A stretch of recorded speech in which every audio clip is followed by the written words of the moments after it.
Hey guys, welcome back to another Star Wars book review where it's my goal to look at the Star Wars Legends material for the very first time and discuss it here on the channel. Now last time we looked at the final installment in the Han Solo Adventures trilogy, Han Solo and the Lost Legacy, and now today we will be looking at the Return of the Jedi novelization. The Return of the Jedi novelization was released in 1983 along with the movie and is written by James Kahn and is of course following the story of the movie Return of the Jedi. I'm not going to be going into the plot because at this point everybody watching this video should know the story of Return of the Jedi. Now, when I got into reading these novels for doing these videos, I asked people online what they thought of the original trilogy novelizations, and many people said that Return of the Jedi was their absolute favorite. So I was really looking forward to reading this book in particular. Now, I really enjoyed the previous two books. I liked Alan Dean Foster's first novelization. I thought that was a lot of fun, and I really loved the Empire Strikes Back novelization. So this book had a lot going for it and had a lot to live up to.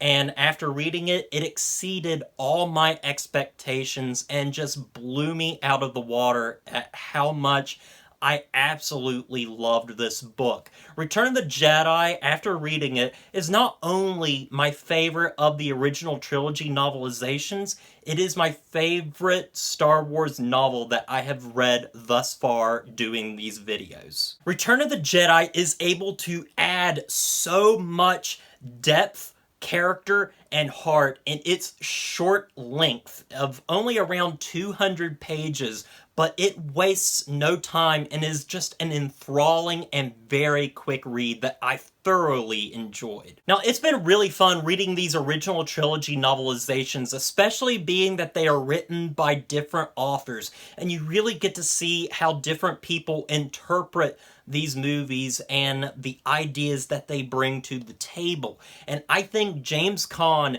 does the best job of making a novelization in this case, because whereas the last two books didn't really change much or add anything particularly new, they were pretty much just standard novelizations that adapted the movie, and that was pretty much it. I think the previous novel, Empire Strikes Back, did delve a little bit into the characters, which I really did enjoy. But James Kahn took what Empire Strikes Back did and evolved it in a beautiful way. The Return of the Jedi novelization adds many scenes that were cut from the original film, which I was not expecting at all, and I am glad that they are included in this book because I think they really add to the story a lot, add to the characters, and I think it's just very well done overall.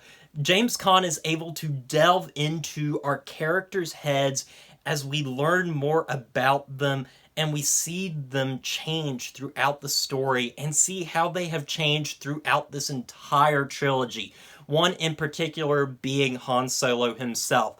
We really get to see his change in this novel from being just, a pirate, a smuggler that is only in it for himself, to being someone that really cares about what he's doing. He's not just fighting for himself. He's not just fighting for the woman he loves now. He is fighting for the rebellion. He is fighting for freedom. And I think James Kahn writes that beautifully into the story. And I also love how he writes Luke Skywalker and his particular struggle with dealing with going to the dark side or going to the light, and his struggle with that, his struggle with trying to bring back his father, his struggle with if he should kill Palpatine or not. I think it is very well done and just emotionally fulfilling throughout this novel, and he does that a lot with a lot of characters. Even C-3PO gets a little bit of inner monologue inside him, which I think was really well done. And we also get some more stuff with the Emperor as we learn about how the Emperor was loved by many people and how he changed into this monster that he is at this point.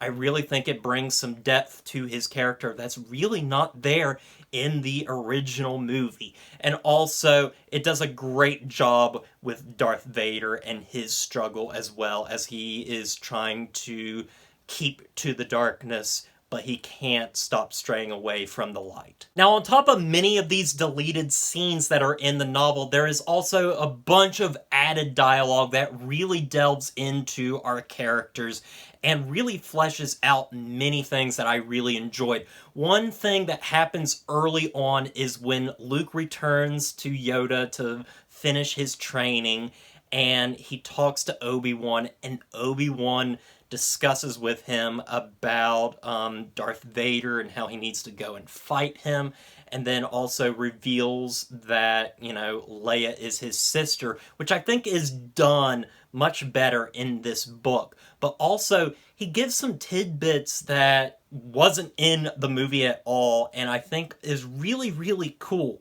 Because we learned that Owen Lars is actually Obi-Wan's brother, which, you know, is not canon at all now, and wasn't canon when the prequels came out. And I think that's really cool right there. And then we also learn a little bit about Obi-Wan and Anakin's duel with each other before Anakin truly became Darth Vader, and how Anakin fell into a molten pit and re-emerged as Darth Vader, and I think that was extremely cool. We get a little bit of delving into who Luke and Leia's mother was a little bit, and I thought that was really interesting. But some of my favorite stuff in the novelization happens later on the Death Star when Luke goes to confront Darth Vader and the Emperor. When the Emperor meets Luke for the first time, he asks him who trained him after Obi-Wan, and then he learns that it was Yoda. And the Emperor mocks Yoda by speaking in the way that Yoda speaks, and it's really chilling and honestly very, very creepy, and I absolutely loved it and thought it was just so awesome. But I think what this book also does really, really well, and honestly does it better than the actual movie, is Darth Vader's return to the light, and especially that final conversation that Luke and Vader have together, and it's honestly incredibly heartbreaking as these two are both crying, and, you know, Luke lifts Vader's helmet off and sees what his father truly looks like underneath, and the inner monologue talks about how, you know, Luke is afraid of what he's going to see, and also we learn that, you know, Anakin is afraid of what his son will think of him, and they just have this moment of looking at each other and crying over seeing each other for the very first time. And it's incredibly heartbreaking, and especially the best part is when Anakin looks at Luke, and it's written in the book, and it says something like, you know, Anakin, you know, looks at his son, and for the first time he loved him. And then it says, and then for after so long, after so many years, for the first time in forever, Anakin Skywalker loved himself. And I thought that was extremely powerful. And also, Anakin repeats a bit of dialogue that Yoda says in the previous movie and the previous novelization, talking about how they are luminous beings, and I think that is extremely powerful. It was extremely heart-wrenching and really, really sell just how powerful James Caan's writing really is. He was able to delve into these characters unlike any of the novelists have before, really delving into their characters and seeing how they have changed throughout this story. This book was emotionally satisfying. It was beautifully written. It was extremely fast-paced. I was really surprised at how quickly this book just flew by for me. I mean, That was a problem that I had with specifically the first novelization, where I felt like it just dragged on a bit, and like we were in the first act for like the first half of the book. But here, it's really just perfectly balanced in every possible way, and I think it was very well done. James Kahn has really shown that he is a truly good author, and I'm sad that this is the only Star Wars book that I know of that he actually wrote, because I think he could have written another fantastic Star Wars book if he had continued on. But yeah, I absolutely love this book, guys. I think it's emotionally satisfying. I love what it does with the characters. I love how it's written. I love the pacing, and I love the extended and deleted scenes that it brings to the table. It was just a full package. It was very similar to, if you guys remember my Phantom Menace review that I did before I started reading all these earlier books, where that really enhanced that movie and that story so well by adding so much to it. And this is exactly what this novelization does. It did way more than I thought it was going to, and I absolutely loved it. In terms of negatives with this book, I honestly don't really have any. I mean, I really, really enjoyed this book. I read it in basically 3 days, and I just couldn't put it down, and I'm absolutely glad I read this. I'm gonna give The Return of the Jedi novelization a 9 out of 10. I really enjoyed this novel, guys, as you can tell from my praise for this book, but I wholly recommend this novelization for any Star Wars fan.